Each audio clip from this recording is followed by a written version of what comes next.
How's it going, guys? I am Connor from Running Warehouse, and I'm here with Thomas from Believe in the Run. And what we have here is the newest version of a cult favorite. This is the Saucony Kinvara 11. Now, before we dive in deep on this shoe, how did you get started in the Kinvara? I mean, you're right. This is definitely one of my favorite shoes from the get-go.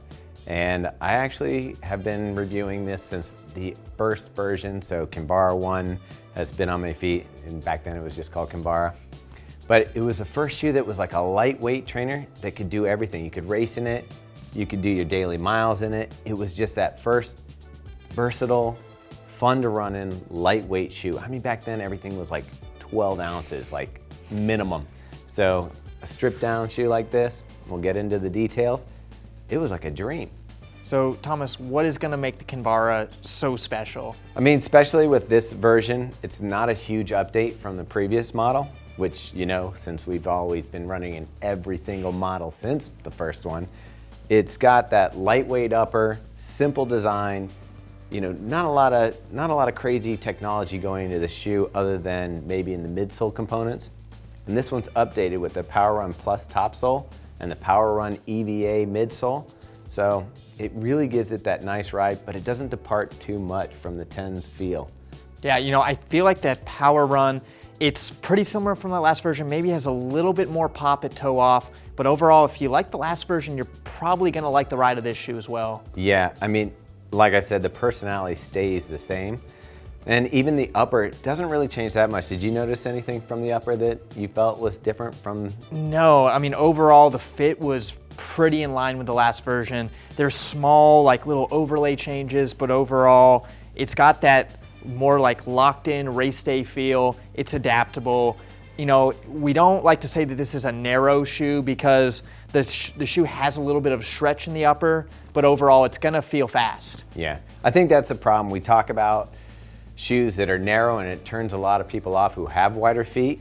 Megan from our site, who has wide feet and a flat arch, she also likes the fit of the Kinvara. So it's not that it's narrow, bad narrow, it's more like form-fitting. It's got that sleek racing feel to it rather than that. And I have to say they run true to size, and I didn't have any hot spots or anything that would give me bad rubbing. I did notice that the heel counter comes up a little higher than it did in the last version, but it didn't bother my Achilles, didn't give me any irritation at all. Yeah. Now, when we talk about Kinvara, we're talking about lightweight, we're talking about sleek. They're able to get that such a lightweight design from this exposed outsole. You know, it's not gonna be the most durable shoe out there. If you're looking for a shoe that's gonna be that like workhorse for every day, that's gonna get 500 miles, this probably isn't gonna be that shoe. There's trade-offs with lightweight shoes. Can you talk about the exposed outsole? Yeah. I mean, Mike, make sure you get a close-up of this. This shoe has 50 miles on it in this exposed EVA, and it really isn't that bad. I mean, I'm not that hard on shoes. If anything, I go along the lateral edge and rub them off, but this shoe's held up well. I don't see a lot of damage. I did notice when I was comparing it to the 10, it's a little more, it's not as flared out up here on the toe. I don't know if that's a condition of the exposed EVA just spreading out or if it actually was designed a little bit wider in the front, but I don't see this shoe. I would get 300 miles out of this shoe. Yeah. I see someone like you, you're an efficient runner, lightweight. I think you'd be fine. Yeah.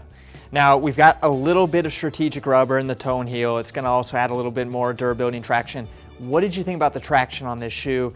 A lot of people, I think, are concerned with, because of how much exposed material, there's gonna be some slippage. Yeah, I think that the new EVAs, I think if we go back to previous models, you would have had some slippage. This has more of a sponge, maybe a little more of a openness to the EVA. You can kind of see when you look at the foam, it's a little porous.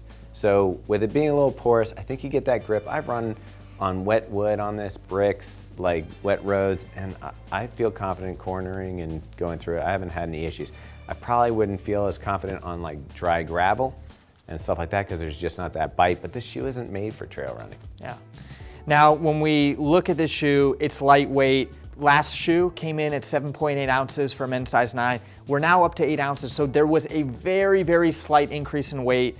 Overall, I didn't notice that. What were your thoughts on, you know, weight of this shoe? I mean, when you say 8 ounces, 227 grams, you know, you gotta help out our European friends. The weight isn't noticeable. I was kind of hoping with the Power Run Plus and the Power Run that we were going to get a lighter shoe, just because, I mean, we've seen stuff from Saucony's line with the Endorphin line. It's a lighter material. So I don't know where the extra weight is coming from in this shoe, but it's there. Yeah, overall, I think as this Kinvara continues to grow and evolve, we're going to see new foam compounds that are even lighter. But for where we're at it right now, it's very similar to that last version. Now, Thomas, for someone who maybe has never been in a Kinvara before, what are people going to use this shoe for? Well, that is the great thing about the Kinvara. This can pretty much handle all your running. So if you're looking to do tempo workouts, daily runs, and racing even, I actually have my marathon PR in the second version of this shoe. I mean, this shoe can do it all. New things have come along that replace and can fine tune your running. If you want one shoe that can do all the workouts and race day, Kinvara might be the choice.